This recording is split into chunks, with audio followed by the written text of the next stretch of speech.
So Avis Laveranos, he's a lawyer who's going to take on, well, he and another guy are taking on the government about the prorogation that they believe, and most people believe, was put into place illegally.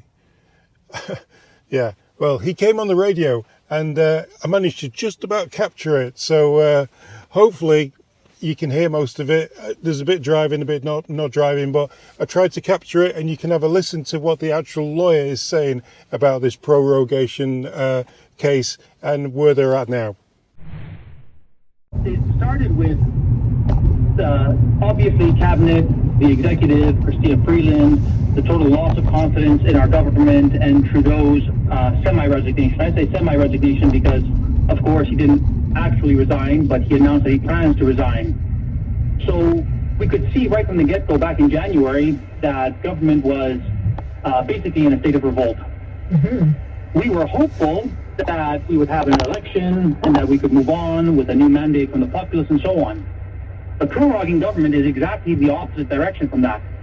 Not only does it not give the populace the opportunity to weigh in with a new mandate, it also removes the parliamentary oversight and accountability that we would really expect and demand during such a series of crises that Canada is facing currently.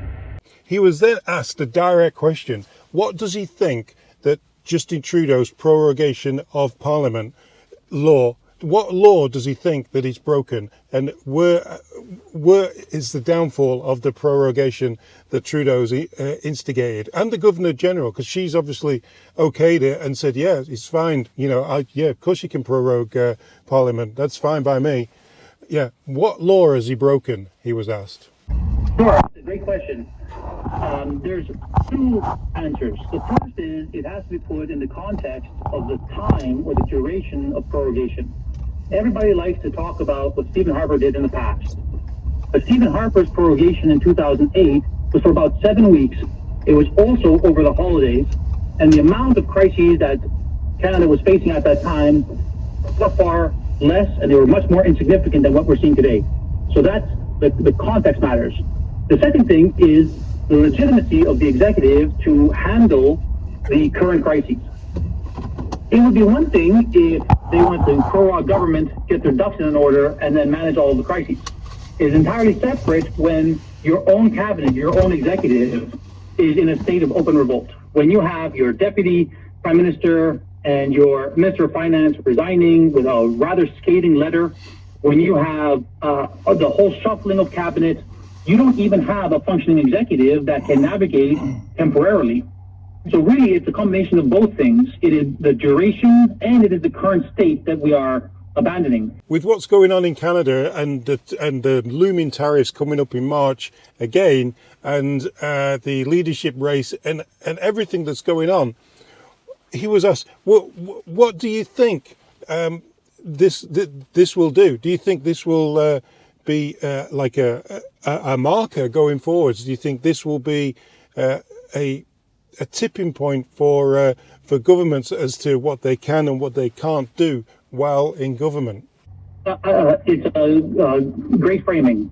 Of course, the question should be answered at some point, whether by legislation or by the judiciary.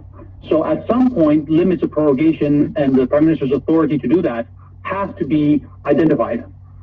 We have hit a crisis point where bringing it to the courts is the best option currently. Of course, 6 months ago, 5 years ago, the same question could have been raised, and a sitting parliament could have refined and sort of circumscribed what those reasons might be. But we're not there, unfortunately. And you raise a really good point about the fact that there's a lack of leadership and a crisis in cabinet. If the premiers are taking it upon themselves to go down there, and not only they're taking that initiative, but they feel compelled or obligated to, you can really see what that displays to the world and to the United States about the status of our federal government. Yeah. I've heard the sort of rumors, whispers, that one of the conditions for finding some kind of deal with the Trump administration is an election. And I mean, on the one hand, being Canadian, I don't like the idea of a foreign government telling us that. But on the other hand, given the lack of legitimacy and credibility of our federal government currently, I also see why would a new government in the United States with a resounding mandate from its electorate, humor us when Trudeau has semi-resigned and cabinet is in open revolt. It's actually ridiculous that a foreign country would be dictating to Canada that Canada should be having an election to sort out their government for the next 4 years, and giving Canada that kick up the that it needs to get itself on track. He was also the lady also asked 70,000 signatures. He put this through with a petition, and he got over 70,000 signatures for this. So yeah, let's listen to what he says about that. Correct. Yes, that's right. And I want to highlight sort of two really important factors here as the case sort of unfolds.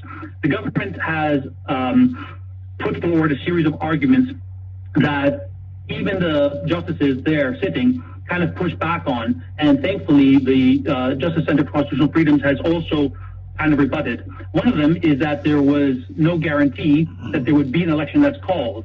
And that is, firstly, not an argument that we advanced.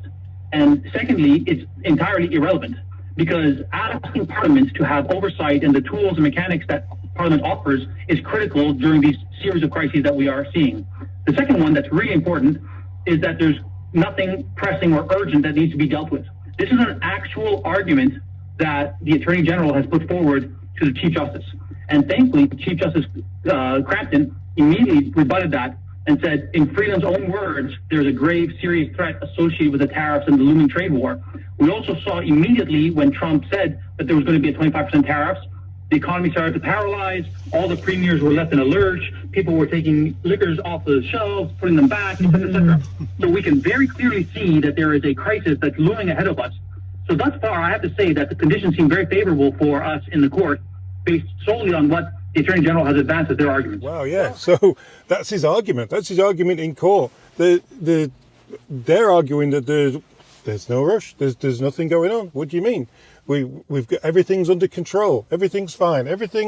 We just need to run a leadership race, and everything was stopped in Parliament. But from what I heard on Northern Perspective, everything wasn't stopped in Parliament, because remember they put the GST cut through, didn't they? They put other things through as well. So Parliament was still working. It wasn't blocked. It was still working. There was still a Parliament there that was working, and it wasn't working super smoothly, but it was working. And now proroguing the prorogation of Parliament, what they've managed to do then is, one of the main things is that they don't have to hand over the documents for the green slush fund scandal, where like $400 million went missing. So that's out the window. So they're happy that that's happening, and they're also using this to stall for time and have some kind of leadership race to try and boost their little their egos in the polls, which does appear to be working. By the way, they have gone up a little bit, but don't believe every single poll that you see, because this government will still get wiped out. Anyway, hope you enjoyed that. It was a bit longer than usual for a midweek video, but yeah, I thought if you want the information, get it direct from the guy, and there he was on the radio, so I just grabbed it quick. See you in the next one.